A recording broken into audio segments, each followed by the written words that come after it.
Hi, everyone. Welcome to Energy Into It, this channel here on YouTube. I'm Angela Bixby, and nice to see you today. Today's Friday, September 18th. I'm coming to you today with a sort of a mid-month energy tune in. Okay, September is a month that is filled with all kinds of things in historic astrology, etc. Okay, first off, I am a consciousness mentor, psychic medium, psychic development teacher, and speaker, trance channel. I've been doing this work since 2010 when I went to psychic school myself. This is a second career. So I've been doing this work for the last 15 years, and I'm really blessed and honored to be here with you all today. So over the years, my work has been psychic mediumship, and I've also been training people through my conscious psychic program since 2012 to develop, hone, work with their own psychic skills. Okay, so let's jump in.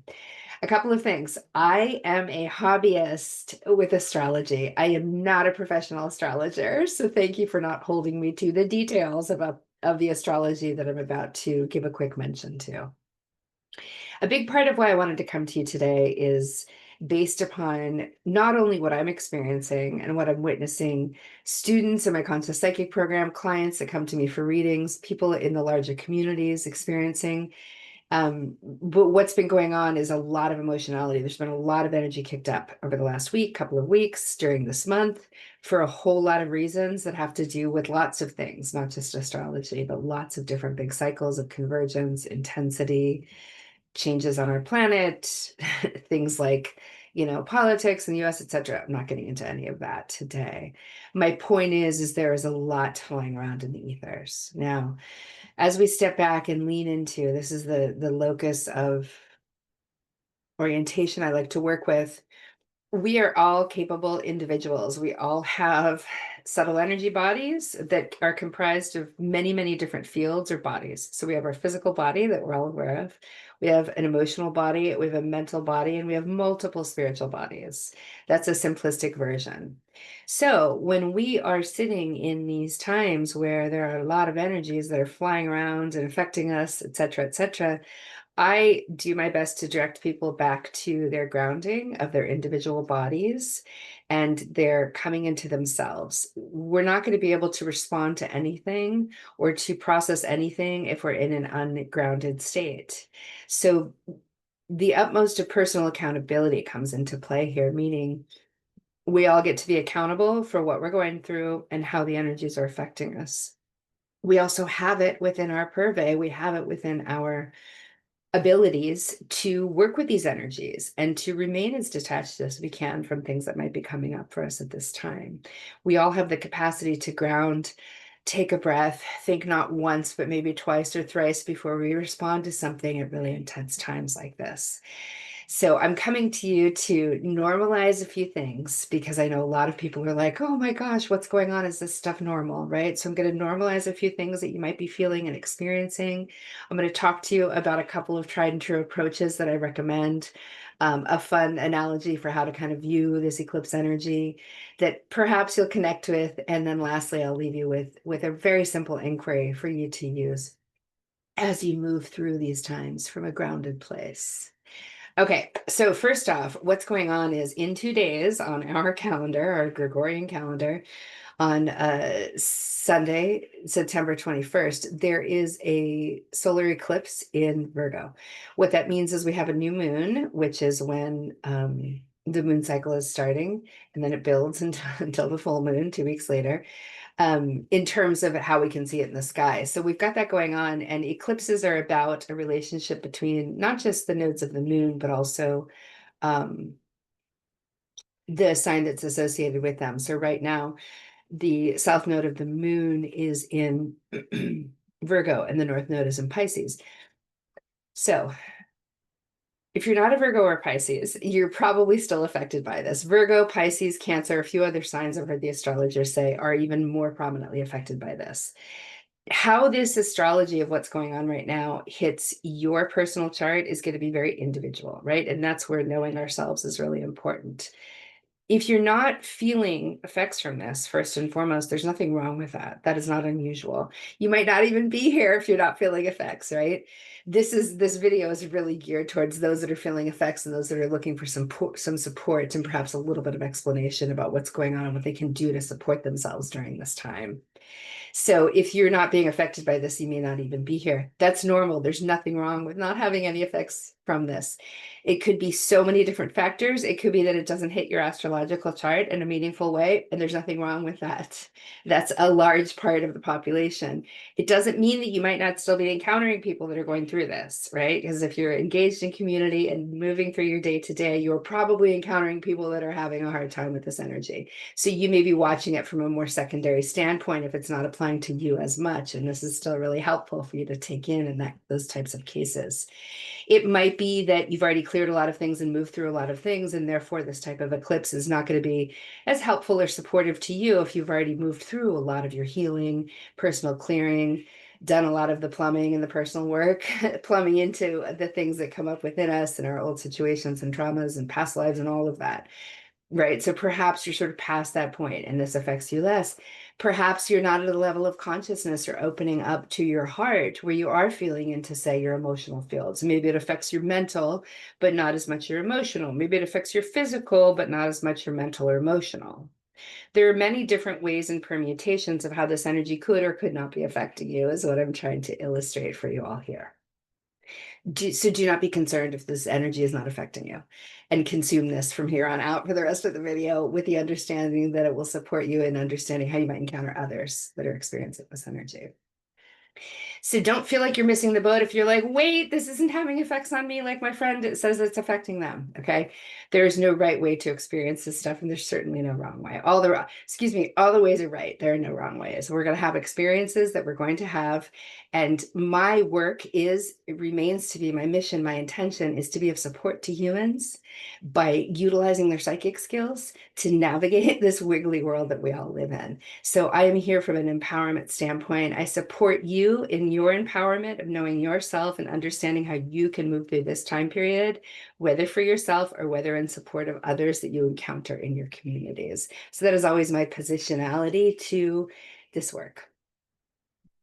All right. So generally speaking, I'm going to jump into some of the ways. I'm going to give you a handful of different ways that you might be experiencing this energy. These are not the only ways. Any way that you're experiencing it is right for you. But generally speaking, if you're experiencing full circle moments from months, years, or even decades ago, whether those are coming to you through dreams, if that seems like it's a theme of something coming up from 30 years ago, 20 years ago, 15 years ago, 12 years ago, etc., or in visions or having memories come in or feeling like, wow, you're having a deja vu about something that happened then. All of those are ways that you could be experiencing this energy. You might be having those things drop in, fly through, come into your dreams, etc. Flashes of insight, right, in new ways, but that seem to be wrapped a little bit in some memory, right? Might be an explanation of what's releasing and how that lesson helped you. So we can be experiencing these eclipse energies in lots of ways. If you feel as though you're finally understanding a situation in a new way, this could be a way that you're experiencing the eclipse energy that's coming on Sunday also. Oh, I forgot to say. And then Monday is the autumnal equinox here in the Northern Hemisphere. So that itself too is some big energy and packs its own kind of punch. So we have kind of a 1-2 thing going on here with these 2 days on the calendar. And of course, this energy, it goes back some months and years and it goes forward some months and years. So it's very multidimensional and exponential. And so it isn't just stuff that's happening this weekend or going to affect your life sort of this weekend or Sunday and Monday, right? It has the potential to impact things far into the future with how we experience these times, with how we respond to these energies. It has farther reaching effects when we're looking at something like an eclipse energy or an equinox or solstice energy. So we've got a double punch there with that.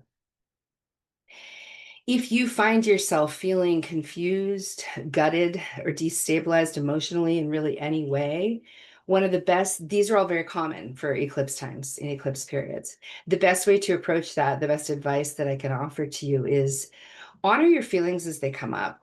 Most frequently, things are coming up that are the emotions tied to the pains of the past. right? They're emotions that we paired with events in the past that are now kind of coming up out of like deep down in ourselves. And so witnessing them and intending that they're releasing and saying goodbye to them is the best approach.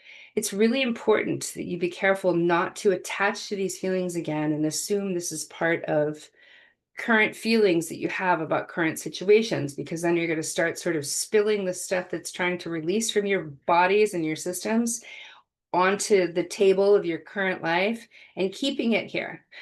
Eclipses, especially this eclipse, as it's tied to the south node about sort of karma and releases and all of that stuff on Sunday, is about releasing. It's about releasing a lot from the past. So with this energy this weekend in particular, we want to be oriented towards releasing. And so what that means is if you find yourself destabilized, feeling into janky emotions, pain coming up from the past, you don't want to hold on to it. You want to watch it arise. You want to honor it. You want to witness it. And you want to intend that it is releasing. And you want to say goodbye to it. Okay. It could take you 3 seconds. It could take you 20 minutes. It could take you 4 days, right? There is no correct time period here. That is very individual based on so many factors. If you're connecting to intending that it's releasing and not ruminating on it and pulling it down into your mental field and chewing it on it again for a bunch of days and bringing up new emotions about how you feel about that, you're good. So you want to become the detached observer, as is taught deeply from my Tibetan Buddhist lineage. I took Tibetan Buddhist vows in 2006 in the Kagyu lineage.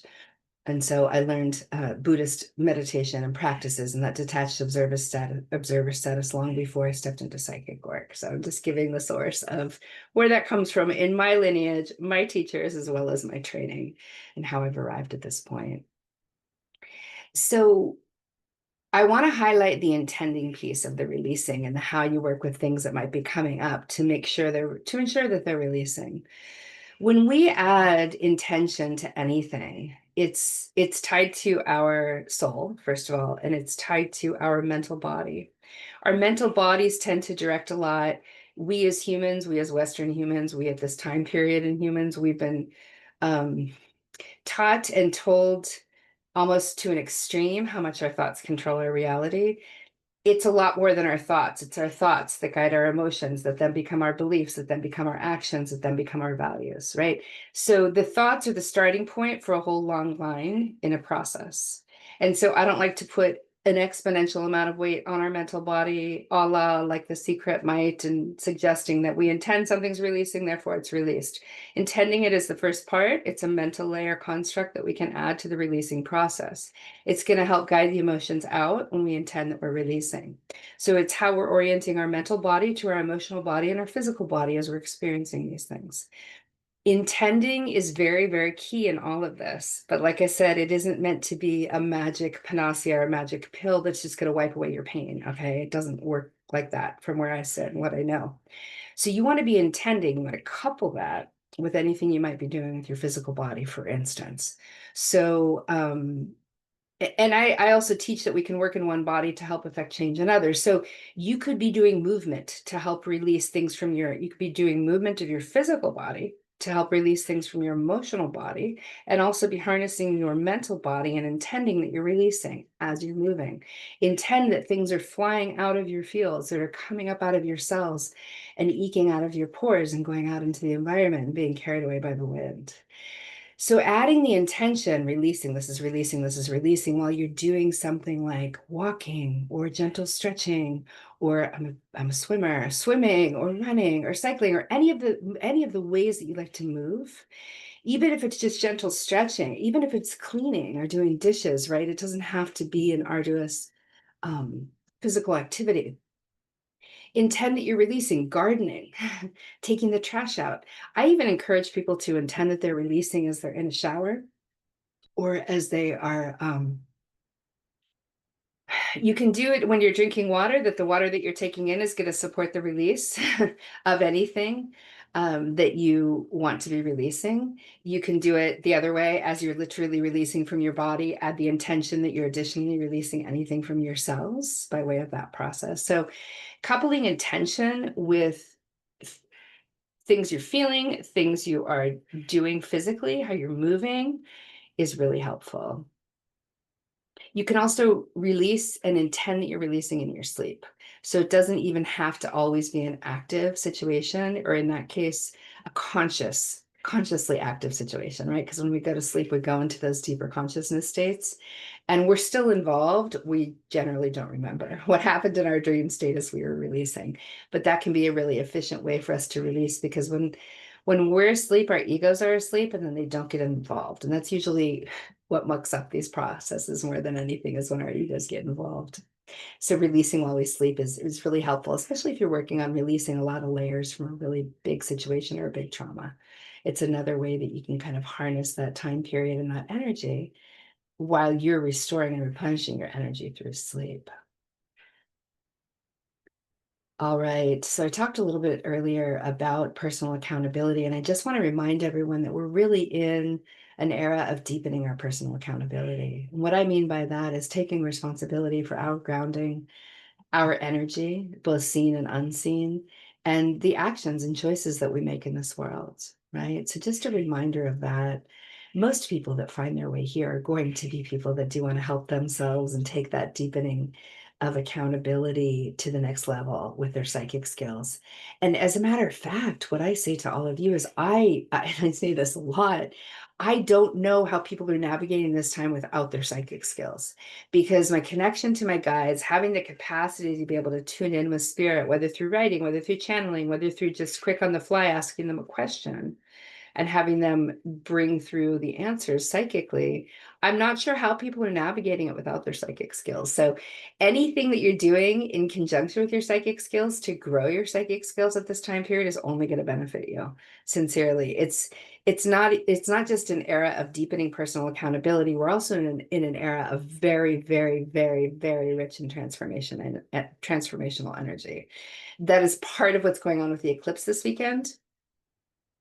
And I don't recommend that people jump into the eclipse and try to move with it. I really am going to bring it back to the eclipse now. I recommend that you, if anything, you strengthen your grounding, you strengthen your intention, you strengthen your intention that you're releasing.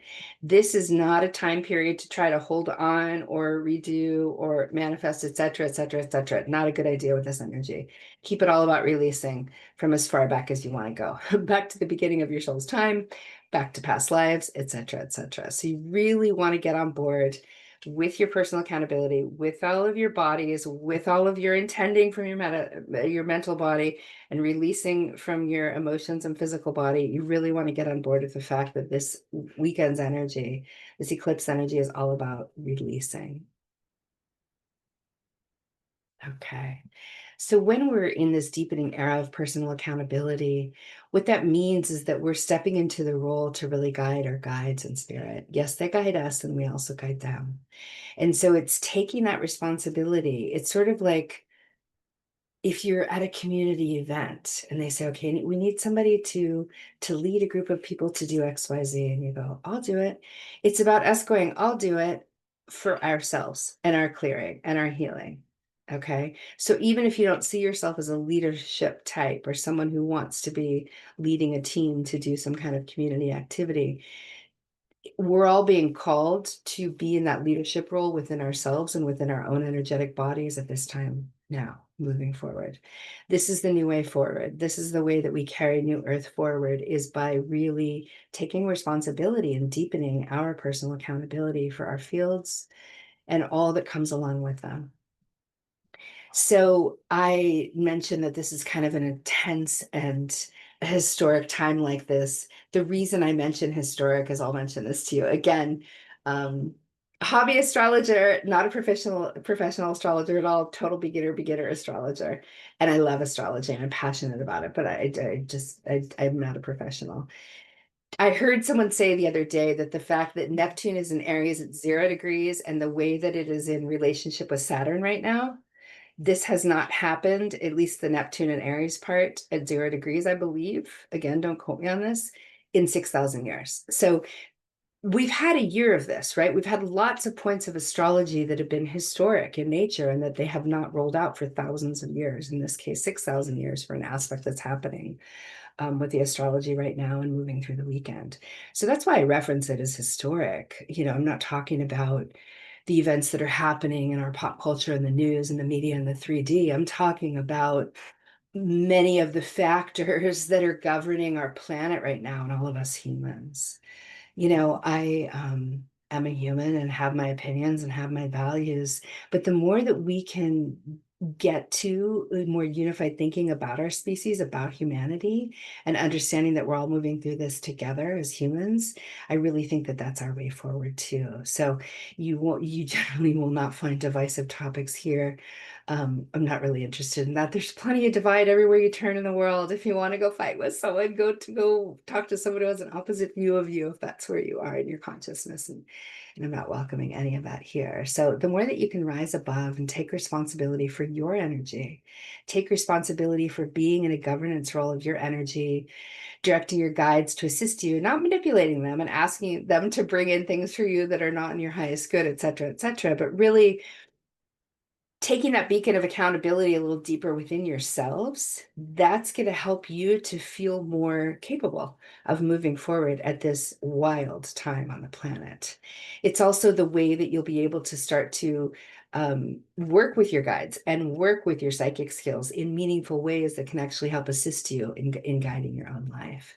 So that's what the call is to deepening your accountability. It's for your fields and for your energy and for you to be able to navigate all of the healing that you're all doing.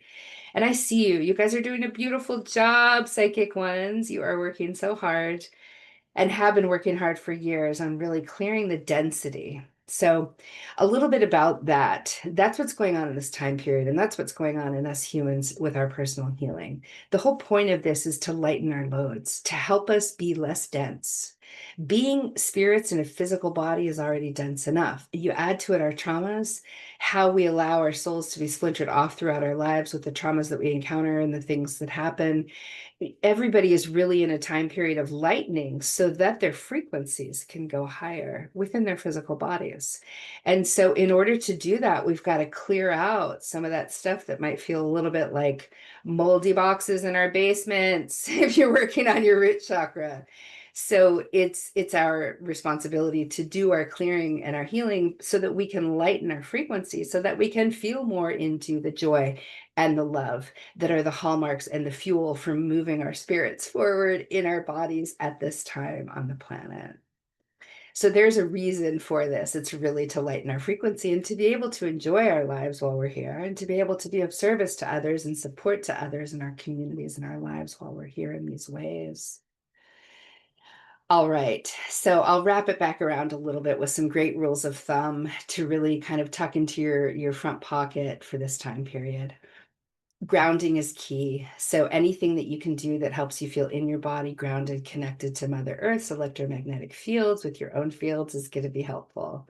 Detachment, number two. First one's grounding, second one's detachment and or cultivating that detached observer status.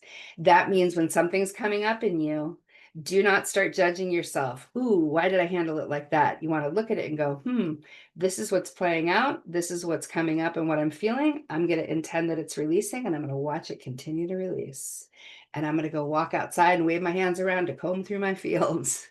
A personal favorite of mine, people often ask that, is walking outside in a counterclockwise circle and intending that I'm releasing while I'm releasing. And I'm doing things like this with my hands and I'm shaking my body and dancing while I'm doing it, intending that things are releasing from my body.